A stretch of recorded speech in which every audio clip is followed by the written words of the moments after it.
په دفاع کې زموږ د پاکستان علما را پاسېدلي دي. الحمدلله پر زور ریلیانې کوي. الحمدلله ثم الحمدلله.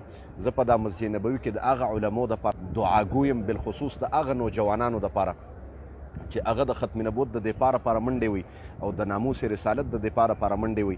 په دا مسجد نبوي کې د پاکستان د علماو دپاره دعا ګویم چې الله دې د هغې په مالونو، جانونو، عمرونو کې برکت واچي او هغه نوجوانان چې د ناموس رسالت د دفاع لپاره منډې وي، الله دې د هغې په عمرونو، رزقونو کې برکت واچي او الله دې د امام الانبیا د جناب محمد رسول الله صلی الله علیه وسلم ناموس محفوظ وساتي او الله دې غازیان او مجاهدین نورم ډیر کړي، بالخصوص د فلسطین د عوامو دپاره چې کوم په فلسطین په مسلمانانو باندې ظلم کیږي. په دا مسجد نبوي کې د هغې دپاره دعا ګویم.